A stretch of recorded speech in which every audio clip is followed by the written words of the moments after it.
Chapter 6. The Perfect Tree. 1938. They walked and walked. Lillian knew she should turn around, but she didn't. As soon as she found the right tree, they would go back. Elsa's feet dragged. Lillian was getting tired too, but her sister didn't complain, so she kept going. We'll find it very soon, she promised. Soon, Elsa agreed, but she sighed. She lifted her tiny shoulders almost to her ears and let them fall again.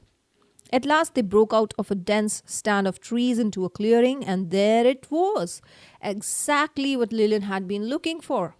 It was the most beautiful tree she had ever seen, ever nicer than the one at church.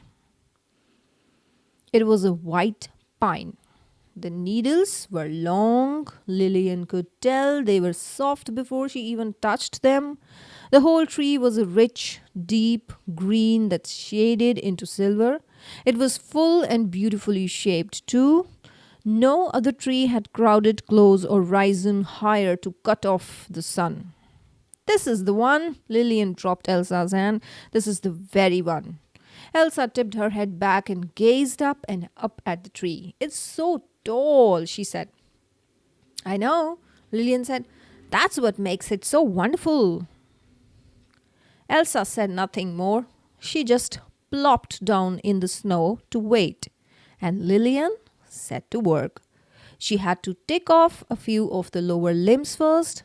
Once she could reach in easily, she began sawing at the trunk. At first, the saw kept slipping. It wouldn't bite through the bark, but Lillian didn't stop trying until it took hold.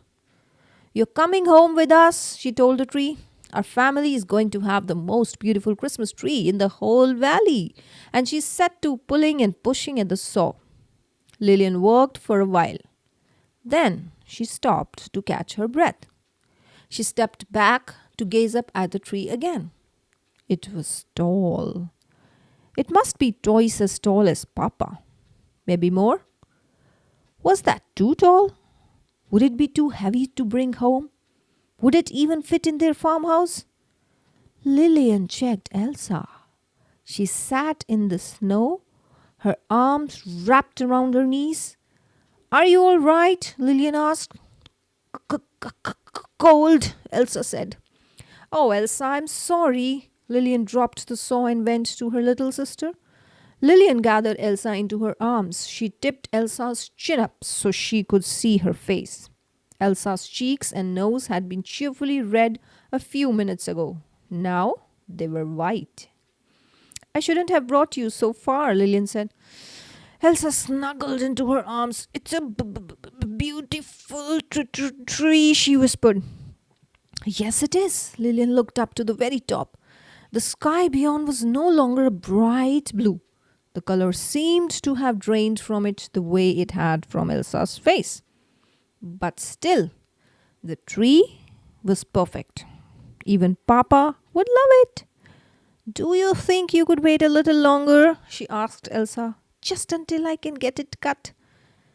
Elsa nodded. Here, Lillian said. I'll keep myself warm with sewing. She took off her coat and wrapped it round her sister. If only she had that green cloak. That would have kept Elsa warmer still. Elsa snuggled into the extra coat. Lillian leapt up and went back to her work. She sawed and sawed. The blade bit deeper, but when she stood and pushed on the trunk, the tree didn't even sway. Lillian pulled harder on the saw. She pushed back hard too. On the next pull, she saw caught. The saw caught. She tugged, but she couldn't budge it. She tried to pull it out so she could start again on the other side, but that didn't work either. The blade was firmly stuck in the trunk. Lillian shivered. She was cold now too. She should stop and take Elsa home. She could bring Papa back tomorrow to get the tree. If she could find it again tomorrow. That was the problem. She could find her way home easily enough. The wooded hills sloped down to the river and to their farm, so she had only to go down. But coming back to find one tree in the deep woods would be much harder. No, if she was going to get this tree, it had to be now. Lillian bent again to the saw.